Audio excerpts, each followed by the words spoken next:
एक बहुत बड़ा और घना जंगल था। उसमें पहाड़ थे और शीतल निर्मल जल के झरने बहते थे। जंगल में बहुत से पशु पक्षी रहते थे। उसी पर्वत की एक गुफा में एक शेर, शेरनी और इनके 2 छोटे बच्चे रहते थे। शेर और शेरनी अपने बच्चों को बहुत प्यार करते थे।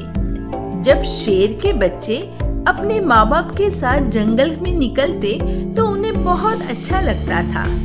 लेकिन शेर शेरनी अपने बच्चों को बहुत कम अपने साथ ले जाते थे। वे बच्चों को गुफा में छोड़कर वन में अपने भोजन की खोज में चले जाया करते थे। शेर और शेरनी अपने बच्चों को बार बार समझाते थे कि वे अकेले गुफा से बाहर भूलकर भी ना निकले।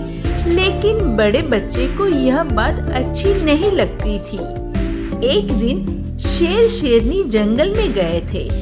बड़े बच्चे ने छोटे से कहा, चलो झरने से पानी पी आए और वन में थोड़ा घूमे। हिरणों को डरा देना मुझे बहुत अच्छा लगता है।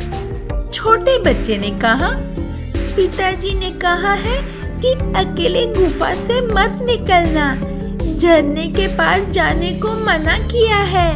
तुम ठहरो, पिताजी या माताजी को आने दो, हम उनके साथ जाकर पानी पी लेंगे। बड़े बच्चे ने कहा, मुझे प्यास लगी है। सब पशु तो हम लोगों से डरते ही है, फिर डरने की क्या बात है। छोटा बच्चा अकेला जाने को तैयार नहीं हुआ। उसने कहा, मैं तो माँ बाप की बात मानूंगा, मुझे अकेला जाने में डर लगता है। तभी बड़े भाई ने कहा, तुम डरपोक हो, मत जाओ, मैं तो जाता हूँ। बड़ा बच्चा गुफा से निकला और झरने के पास गया। उसने पेट भर पानी पिया और हिरणों को ढूंढते हुए इधर उधर घूमने लगा। जंगल में उस दिन कुछ शिकारी आए हुए थे। शिकारियों ने दूर से शेर के बच्चे को अकेले घूमते देखा तो सोचा कि इसे पकड़कर किसी चिड़ियाघर में बेच देने से अच्छे रुपये मिलेंगे। शिकारियों ने शेर के बच्चे को चारों ओर से घेर लिया और एक साथ उस पर टूट पड़े। उन लोगों ने कंबल डालकर उस बच्चे को पकड़ लिया। बेचारा शेर का बच्चा क्या करता, वह अभी कुत्ते जितना भी बड़ा नहीं हुआ था। उसे कंबल में खूब लपेटकर उन लोगों ने रस्सियों से बांध दिया।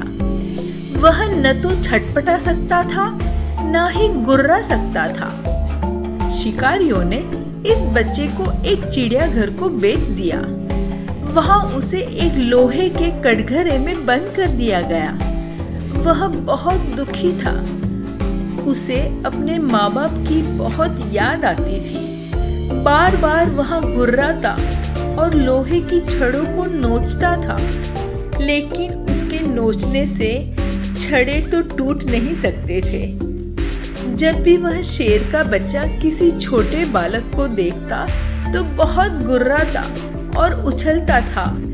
यदि कोई उसकी भाषा समझ सकता तो वह उससे अवश्य कहता, तुम अपने माँ बाप तथा बड़ों की बात अवश्य मानना। बड़ों की बात मानने से पीछे पश्चाताप करना पड़ता है। मैं बड़ों की बात ना मानने से ही यहाँ बंदी हुआ हूँ। इस कहानी से हमें यही सीख मिलती है कि हमें बड़ों की बात माननी चाहिए और उनके आदेशों का पालन करना चाहिए। नहीं तो हम भी शेर के बच्चे की तरह किसी गलत जगह पर कैद हो सकते हैं।